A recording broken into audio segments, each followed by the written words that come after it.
All right, it is May 18th, 2024, and I'm going to be talking about Gorky Park, the book by Martin Cruz Smith. All right, it's probably around 400 pages long. It took me multiple days to get through this. I was busy, but also the book wasn't a page turner for me. It was interesting. It certainly was interesting. I do really enjoy the Soviet time in history and in books and all of that, because it is just so, even in sci-fi when they try to emulate it, like in with Christopher Rocchio. But I don't know, and I really like, because it's like a different world almost seeing it, and what we as humans can turn into as a society given the right societal pressures over and over and over again. Anyways, really cool stuff. Obviously, don't want it for myself. It's just a scary time. Anyways, it's interesting in that case, and to see like the day-to-day political ramifications of this system on everyone, really, on everyone in society, including all those in the like military and mainly police chain of power.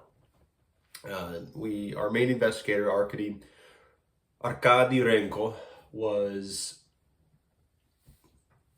a I don't know. He was an obsessive detective, chief investigator, but other than him having it seems to be a good moral compass of what's right and what's wrong, and the unwillingness to relent eventually, and wanting to actually solve the crime and to get motive and everything right, and not just end up taking bribes or whatever and say, fine, I'll get off the case, as most anyone would do. That's what makes him a solid main character in that sense. But everything else, I was not engaged in his character. And I don't know, the crime itself was cool, the murder mystery, all that, but it felt like, I don't know, 40 to 50% through the book, we got who the killer was. So now, the rest of the book was figuring out how to get to him. And that was the book's way of figuring out how to get to him.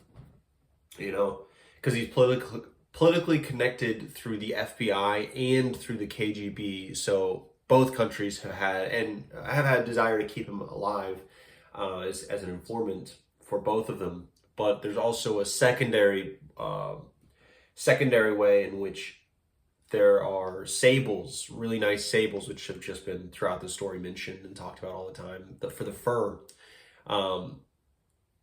the Soviet Union at this point had a monopoly on sable pelts, which are far superior to all other pelts, apparently. And this guy, Osborne, smuggled out, this is what the killing was about, he was able to smuggle out sables to the U.S. and hide it from the U.S. and hide it from the Russians to start to reproduce and make his own, basically have his own multi-million-dollar stake in this kind of fur trade. He's a fur tradesman by trade, obviously. Anyways, so that whole thing, interesting, I guess, but I'm not too invested.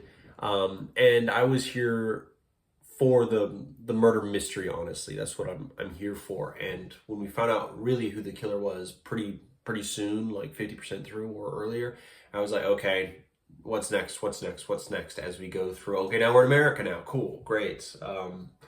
I was hoping to get a little bit of more of a juxtaposition from our main Soviet character between the U.S. and Russia, but it was initially a little bit there, but then it kind of went away because the guy focused on the story, and he's shoved into a hotel basically the whole time. But anyways, I thought it was an interesting thriller, but nowhere near something that I would come back to, or is it strong enough for me to want to stick with the series, so they're like 9 books, or I think there's like 10 books in the series or more. Like, no thanks, I'm good. For now, there's plenty of other books in the sea, right? So I would give this book a 7.5. Everything felt realistic. Everything, yeah, felt realistic. People talked naturally. The writing was all right. It went a little bit too long for my taste, but yeah, I'm not 7.5. I'm not going to be reading any more of these. Theoretically, it should be right up my alley, but it's not. And yeah, that's it for Gorky Park. That's it. Hopefully, get another better book after this.